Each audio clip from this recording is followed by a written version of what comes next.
Friends, welcome to our YouTube channel. तो friends, इस video में हम पिछले वीडियो के कंटिन्यूएशन में देखेंगे कि हम कैसे स्ट्रीम्स को यूज़ कर सकते हैं।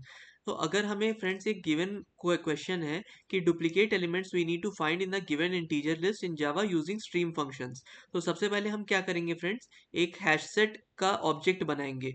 हैश सेट क्या होता है? हैश सेट बेसिकली एक ऐसा डेटा स्ट्रक्चर है जो कि हर एलिमेंट को लेता है और उसके करस्पॉन्डिंग फंक्शन को यूज़ करके हैश वैल्यू बनाता है और रिटर्न करता है। तो ये ऑर्डर वन टाइम में एक्सेस करने में भी यूज़ होता है और स्टोर करने में भी यूज़ होता है।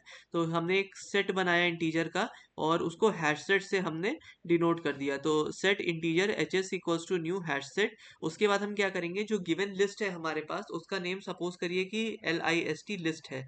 तो list dot stream dot filter, filter हम क्या करेंगे, ऐसे एलिमेंट्स लेंगे जो कि एच एस डॉट एड ए जिसमें हमारा फॉल्स रिटर्न करे। एच एस डॉट एड हमारा फॉल्स किस में रिटर्न करेगा? ये उस केस में रिटर्न करेगा जब हमने ऑलरेडी वैल्यूज देख चुकी हैं। तो हम क्या करेंगे, a gives not of H S dot add a. तो इससे वो एलिमेंट्स आ जाएंगे जो कि हमारे डुप्लीकेट एलिमेंट्स हैं गिवन इंटीजर लिस्ट में, क्योंकि एच एस डॉट एड जो ए होता है वो ये करता है काम कि अगर हमारी वैल्यूज नहीं है तो उसको ट्रू रिटर्न करेगा, अगर वैल्यूज है ऑलरेडी तो उसको फॉल्स रिटर्न करेगा। तो not of H S dot add a जो होगा ये हमारा ट्रू रिटर्न करेगा अगर डुप्लीकेट एलिमेंट्स है तो। फिर हम क्या करेंगे, dot collect collectors dot to set. तो इससे क्या होगा कि जो भी कलेक्शन हम बना रहे हैं लिस्ट में उसको ये एक सेट में फाइनली दे देगा। और उसके बाद फॉर ईच लगाएंगे जिसमें हम उस वैल्यू को प्रिंट कर सकते हैं system dot out dot print के यूज करके। एक बार फिर से फ्रेंड्स देख लेते हैं कि duplicate elements in a given integer list in Java using stream functions कैसे होता है। तो सबसे पहले हम क्या करेंगे, एक लिस्ट हमें दिया हुआ होगा विद द नेम LIST। इसके बाद हम क्या करेंगे, एक सेट बनाएंगे, set of integer H S equals to new hash set.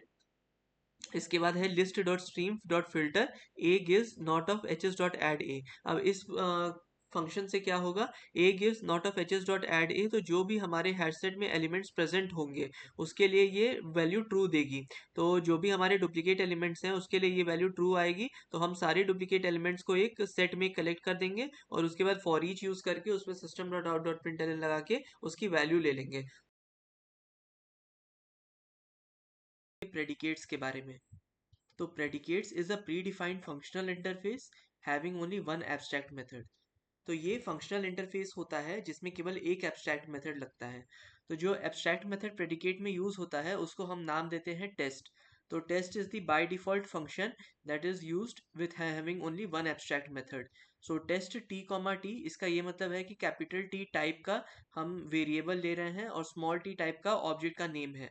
इसके बाद है whenever we want to check some boolean condition then we can go for the predicates. तो जब भी हमें कोई भी ऐसी सिचुएशन ऑब्टेन होती है जिसमें हमें बूलियन कंडीशन चेक करनी है तो हम प्रेडिकेट्स के लिए चले जाते हैं। अब हम क्या करेंगे, इसको एक कोड से देखेंगे। तो सबसे पहले predicate is present in Java dot यूटिल dot function package.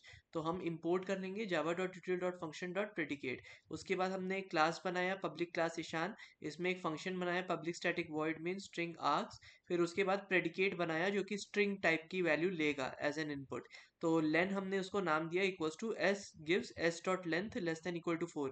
तो जो भी हमारा वैल्यूज होंगी, जिस भी स्ट्रिंग का लेंथ 4 से कम या उसके बराबर होगा वो लेंथ में ट्रू रिटर्न करेंगी। तो जब हम ये करेंगे लेन डॉट टेस्ट ईशा तो हमें इसमें ट्रू आएगा। एक बार फिर से फ्रेंड्स देख लेते हैं। तो सबसे पहले Java dot यूटिल dot function dot predicate, ये जब हमने यूज किया तब हमारा क्या हो रहा था, तब हमारा जो प्रेडिकेट इंटरफेस हम यूज करने वाले हैं फंक्शनल इंटरफेस उसको हमने डिफाइन कर दिया यहाँ पे। इसके बाद हमने पब्लिक स्टैटिक वॉइड मेन लिखा स्ट्रिंग आर्क्स। उसके बाद एक प्रेडिकेट बनाया जो कि स्ट्रिंग एज एन इनपुट लेगा और उसका नाम प्रेडिकेट का लेन होगा, मतलब रेफरेंस जो होगा वो लेन होगा।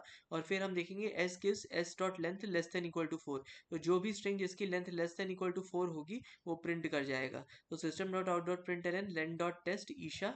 तो जब हम ये करेंगे तो ईशा का लेंथ सिंस 4 है तो len dot test of 4 that will be returning to true. Biconsumer के बारे में, तो बाय कंज्यूमर जो होता है वो एक प्री डिफाइंड फंक्शनल इंटरफेस होता है और ये कहाँ प्रेजेंट होता है, ये जावा डॉट यूटिल डॉट फंक्शन में प्रेजेंट होता है। तो अगर हमको इसको यूज़ करना पड़ेगा तो हमें इंपोर्ट करना पड़ेगा जावा डॉट यूटिल डॉट फंक्शन को। या ये भी हम कर सकते हैं कि java.util.function.byConsumer को हम इंपोर्ट कर लें। तो दो चीज़ें होंगी हमारे पास, एक होगा import java.util.comparator जो कि कंपैरिजन के लिए यूज़ होगा, और दूसरा होगा java.util.function.byConsumer जो कि byConsumer के लिए होगा। इसके बाद हम देखते हैं पब्लिक क्लास ईशान। तो हमने एक क्लास बनाया, उसमें हमने एक मेन फंक्शन बनाया, that is public static void main string arcs. इसका ये मतलब होता है कि जो भी कमांड लाइन है उससे वो जो आर्ग्यूमेंट्स लेगा वो ये स्ट्रिंग आर्क्स में कन्वर्ट हो जाएगा या स्टोर हो जाएगा। इसके बाद हम कर रहे हैं bi consumer integer comma integer bi consumer equals to a comma b system dot out dot println a plus b by two. तो इसका ये मतलब होता है फ्रेंड्स कि जो भी a कॉमा बी है इसको हम यूज़ करेंगे और a plus b by two की वैल्यू निकालेंगे।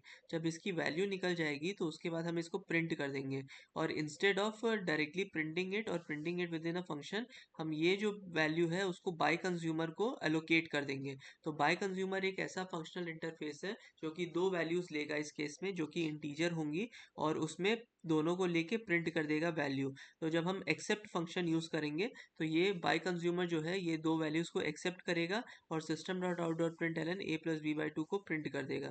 तो लास्ट लाइन जो होगी इसमें ये होगी कि बाय कंज्यूमर डॉट एक्सेप्ट 10,5। एक बार फिर से फ्रेंड्स देख लेते हैं। तो बाय कंज्यूमर जो है वो एक प्री डिफाइंड फंक्शनल इंटरफेस है। प्री डिफाइंड फंक्शनल इंटरफेस होने का ये मतलब है कि ये ऑलरेडी java.util.function करके पैकेज में प्रेजेंट होगा। तो हम क्या करेंगे, import java.util.comparator लिखेंगे, देन import java.util.function लिखेंगे। इसके बाद हम एक क्लास बनाएंगे पब्लिक क्लास ईशान, उसमें हम एक फंक्शन बनाएंगे public static void main string arcs. इसके बाद हम क्या करेंगे, बाय कंज्यूमर लेंगे जो कि दोनों इंटीजर वैल्यूज लेगा बाय कंज्यूमर की, a कॉमा बी, और system dot out dot println a plus b by two से रिप्लेस करेगा। इसके बाद क्या करेगा फ्रेंड्स, इसके बाद बाय कंज्यूमर जो है वो एक्सेप्ट करेगा 10,5 को। तो ये था फ्रेंड्स हमारा बाय कंज्यूमर कैसे यूज करते हैं, कैसे इसको फंक्शन java.util.function से एक्सट्रैक्ट करते हैं, कैसे एक्सेप्ट मेथड यूज करते हैं, एंड कैसे आउटपुट देते हैं। तो होपफुली फ्रेंड्स आपको ये वीडियो समझ में आई होगी। इसमें हमने देखा कि बाय कंज्यूमर क्या होता है, प्री डिफाइंड फंक्शनल इंटरफेस क्या होता है, java.util.function क्या होता है, बाय कंज्यूमर डॉट एक्सेप्ट क्या होता है। तो अगर आपको वीडियो अच्छी लगी हो then please like to this video and please subscribe to my channel, and ऐसे ही हमारा मोटिवेशन बनाए रखिए ताकि हम और अच्छे कंटेंट के साथ उपस्थित हो पाए। Until next time, thanks all and bye.